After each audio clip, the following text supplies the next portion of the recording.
down our purple cloth, and we need a lot of room because our story is getting longer.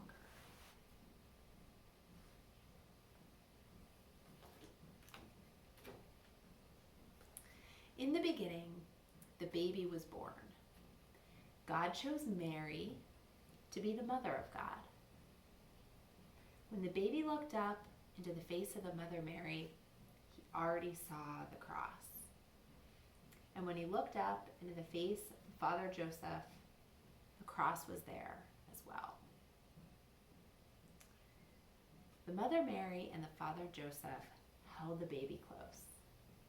They kept the baby warm. They gave the baby everything the baby needed to grow, and it began to grow.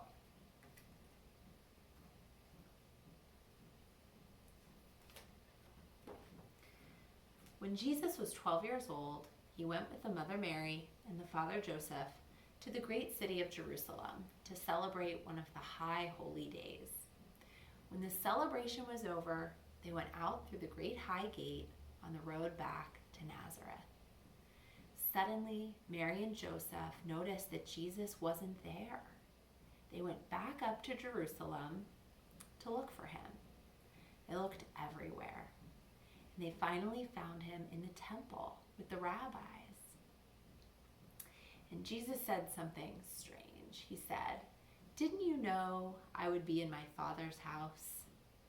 They didn't understand because their house was back in Nazareth. They did not understand, but they did not forget.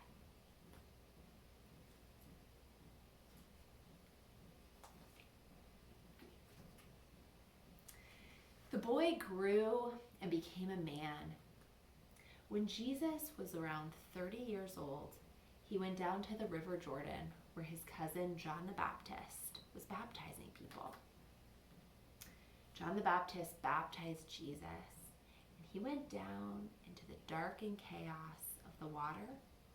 And when John lifted him up into the light, there were people there who said that they saw a dove come down from heaven and come close to him.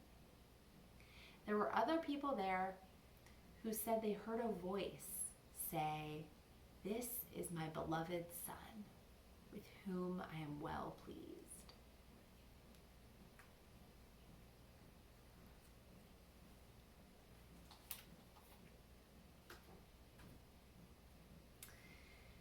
Then Jesus went into the desert to discover more about who he was and what his work was going to be. He was there for 40 days and 40 nights. There was little to eat or to drink. One day he heard a voice, and it said, "Why don't you turn one of those stones over there into bread so you'd have something to eat?" And Jesus said, "No. To be a real human being, you need more than just bread to eat." Suddenly, it was as if Jesus was on top of the great temple in Jerusalem. The voice came back, "If you are really the Son of God, why don't you jump and see if God sends the angels to catch you before you hit the stones below?" Jesus said, "No, we do not need to test God." Then it was as if Jesus could see all the kingdoms of the world. The voice came back again. "If you will follow me, I will make you king over all these kingdoms." Jesus said, "No, I am going to be a king, but not that kind of king." Then the voice went away.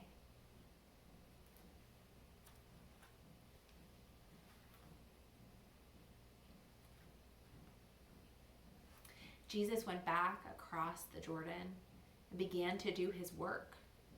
But what was his work? His work was to come close to people, especially the people no one else wanted to come close to. See, he has come close to this blind man. He is so close that he has touched the blind man's eyes. When Jesus came close to people, they changed. They could see things they could never see before. and they could do things they could never do before. They became well. Jesus also told parables. Finally, he knew he had to become a parable. So he turned toward Jerusalem for the last time.